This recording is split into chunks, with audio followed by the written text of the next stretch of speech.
పహల్గాం ఉగ్రదాడితో భారత్ పాక్ మధ్య ఉద్రిక్తతలు భగ్గుమన్నాయి. ఈ ఉగ్రదాడిని ఇప్పటికే అమెరికా అధ్యక్షుడు డొనాల్డ్ ట్రంప్ ఖండించారు. తాజాగా దీనిపై అమెరికా విదేశాంగ శాఖ స్పందించింది. ఈ ఉద్రిక్తతలకు ఇరు దేశాలు బాధ్యతాయుతమైన పరిష్కారం తీసుకురావాలని అగ్రరాజ్యం సూచించింది. భారత్ పాక్ మధ్య నెలకొన్న పరిణామాలను తాము నిశితంగా గమనిస్తున్నామని తెలిపింది. పరిస్థితిని చక్కదిద్దేలా బాధ్యతాయుతమైన పరిష్కారం కోసం ఇరు దేశాలు కలిసి పనిచేయాలని కోరుకుంటున్నామన్నారు. ఉగ్రదాడి విషయంలో భారత్కు వాషింగ్టన్ అండగా ఉంటుందని పునరుద్ఘాటించారు. అంతకుముందు ట్రంప్ కూడా దీనిపై మాట్లాడుతూ పహల్గాం దాడి చెత్త పని అని పేర్కొన్నారు. కశ్మీర్ సమస్యను భారత్ పాక్ పరిష్కరించుకుంటాయని తెలిపారు. ఇదే అంశానికి సంబంధించిన మరింత సమాచారం మా చీఫ్ న్యూస్ కోఆర్డినేషన్ రాధాకృష్ణ అందిస్తారు. రాధాకృష్ణ. Good morning Sandeep. భారత్ పాకిస్తాన్ మధ్య నెలకొన్నటువంటి ఉద్రిక్త పరిస్థితుల నేపథ్యంలో ఆయా అదేవిధంగా పాకిస్తాన్ లో తాజా పరిణామాలపై అమెరికా అదేవిధంగా చైనా సంబంధించినటువంటి దేశాలు అసలు ఇక్కడ ఉన్నటువంటి పరిస్థితులపై అంచనా వేస్తున్నాయి, ఆరా తీస్తున్నాయి. రెండు అంటే భారత్ పాకిస్తాన్ మధ్య ఇప్పుడు ఉన్నటువంటి పరిస్థితుల నేపథ్యంలో ఒక సానుకూలమైన ఒక నిర్ణయం తీసుకోవాల్సిన అవసరం ఉంది. అంటే యుద్ధం అనివార్యం అయితే ఇట్లాంటి యుద్ధం కాకుండా ఇంకేదైనా పరిష్కార మార్గం చూసుకునే ప్రయత్నం చేయాలని చెప్పేసి ఇటు భారత్ సంబంధించి పాకిస్తాన్ రెండు దేశాలకు అమెరికాతో పాటుగా చైనా ఈ రెండు విదేశాంగ శాఖలు ఒక ప్రకటన విడుదల చేశాయి.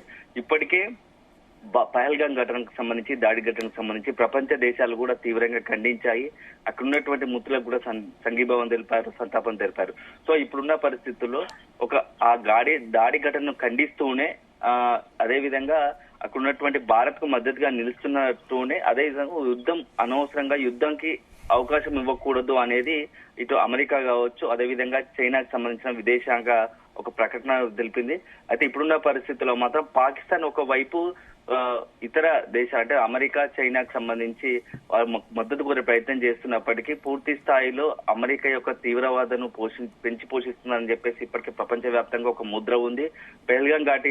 పెహల్గాం దాడి తర్వాత అమెరికాకు సంబంధించి అమెరికాతో పాటు ఇతర దేశాలు కూడా పాకిస్తాన్ కు సంబంధించి వ్యవహారాలు అదే పాకిస్తాన్ తీరుపైన కూడా ఆగ్రహంగా ఉన్నట్టు తెలుస్తా ఉంది. ఎందుకంటే ఇప్పటి వరకు ఉన్నటువంటి మోస్ట్ వాంటెడ్ తీవ్రవాదులు అంతా కూడా అంటే లష్కర్ ఏ తోయిబా కావచ్చు, ఇతరత్ర ఆ తీవ్రవాద సంస్థలన్నిటికీ ఆ మూలాలు అదేవిధంగా వాటికి ఉన్నటువంటి ముఖ్య నాయకులంతా పాకిస్తాన్ లో తలదాచుకోవడం, ఇండియాపై దాడి ఘటన తర్వాత అంతా కూడా కాశ్మీర్ కి సంబంధించి ఇష్యూపై దాడి చేసిన తర్వాత పాకిస్తాన్ నుంచే సూత్రధారులు కీలక పాత్రధారులుగా ఉంటూ వస్తున్నారు, పాకిస్తాన్ లో తలదాచుకుంటున్నారు. వీటన్నిటిపైన కూడా అగ్రరాజ్యం కొంత ఆగ్రహంగా ఉంది. ఇప్పటికే ఆ పహల్గాం దాడిని తీవ్రంగా ఖండించినటువంటి అమెరికా యుద్ధం విషయంలో మాత్రం కొంత చూసి చూడనట్టుగా ధోరణిలో, ఎందుకంటే అనవసరంగా యుద్ధానికి వెళ్లకుండా సమస్యను పరిష్కరించుకోవాలి అనే ఒక సూచన చేసినట్టు తెలుస్తుంది. ఫైనల్ గా చెప్తూనే ఏదైనా ఆ రెండు దేశాలు కలిసి భారత్ పాక్ కలిసి రెండు నిర్ణయాలు తీసుకోవాల్సిన అవసరం ఉంటుందని చెప్పేసి అమెరికా స్పష్టం చేసింది.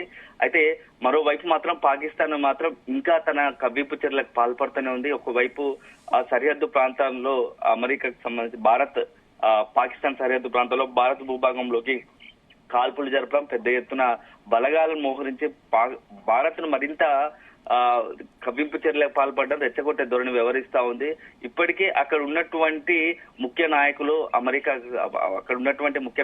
పాకిస్తాన్ కు సంబంధించినటువంటి సైనికులకు సంబంధించిన కీలక అధికారులు కావచ్చు, అదేవిధంగా ముఖ్య నేతలు కావచ్చు, పరిస్థితితో భారత్ తో మనం ఎట్లాగో గెలవలేము, భారత్ తో తలపడలేని పరిస్థితిలో ఉన్నామని చెప్పేసి విదేశాలకు పారిపోతున్నారంటూ కూడా పెద్ద ఎత్తున ప్రచారం జరుగుతుంది. ఒకవైపు భయపడుతూనే మరోవైపు ఇలాంటి రెచ్చగొట్టే ధోరణికి పాల్పడుతుంది. అయితే ఇదంతా దానికి కారణం ఏంటంటే కొంతమంది తీవ్రవాదులు అక్కడ ఉన్న లష్కర్ ఏ తోయిబా లాంటి తీవ్రవాద సంస్థలు ఇట్లాంటి సైనికుల వెనుక ఉండి నడిపిస్తున్నాయనే ఒకటి అనుమానాలు, సందేహాలు కలుగుతున్నాయి. ఎందుకంటే టాప్ లెవెల్లో ఉన్నటువంటి సైనికులు కావచ్చు, సైనిక అధికారులు కావచ్చు, అదేవిధంగా రాజకీయ నాయకులు మాత్రం ప్రస్తుతం ఉన్న పరిస్థితిలో భారత్ తో యుద్ధం అనేది శ్రేయస్కరం కాదు, అది పాకిస్తాన్ కు మరింత దెబ్బ పడుతోంది. ఇప్పటికే మొత్తంగా కూడా పాకిస్తాన్ లో చాలా కరువుకోరలో ఉంది. అక్కడ ఉన్నటువంటి సంక్షేమ పథకాలు అందట్లేదు, పాలన సరిగ్గా ఉండట్లేదు, ప్రజలకు తీవ్ర ఇబ్బందుల్లో ఉన్నారు, ఆర్థిక వ్యవస్థ చిన్నభిన్నమైంది. ఇలాంటి తరుణంలో కనుక ఒకసారి మనం యుద్ధంలోకి వెళ్తే మన పరిస్థితి ఎంత దారుణంగా ఉంటుందో అని ఊహించుకోవాలని చెప్పేసి టాప్ లెవెల్లో ఉన్నటువంటి మోస్ట్ వాంటెడ్ అంటే కీలక కీలకంగా ఉన్నటువంటి అధికారులు కావచ్చు, అదేవిధంగా నాయకులు కావచ్చు ఒకవైపు హెచ్చరిస్తున్నారు. అయితే కొంత తీవ్రవాద సంస్థలు కొంత ఒత్తిడి తీసుకొస్తున్నట్టు తెలుస్తా ఉంది.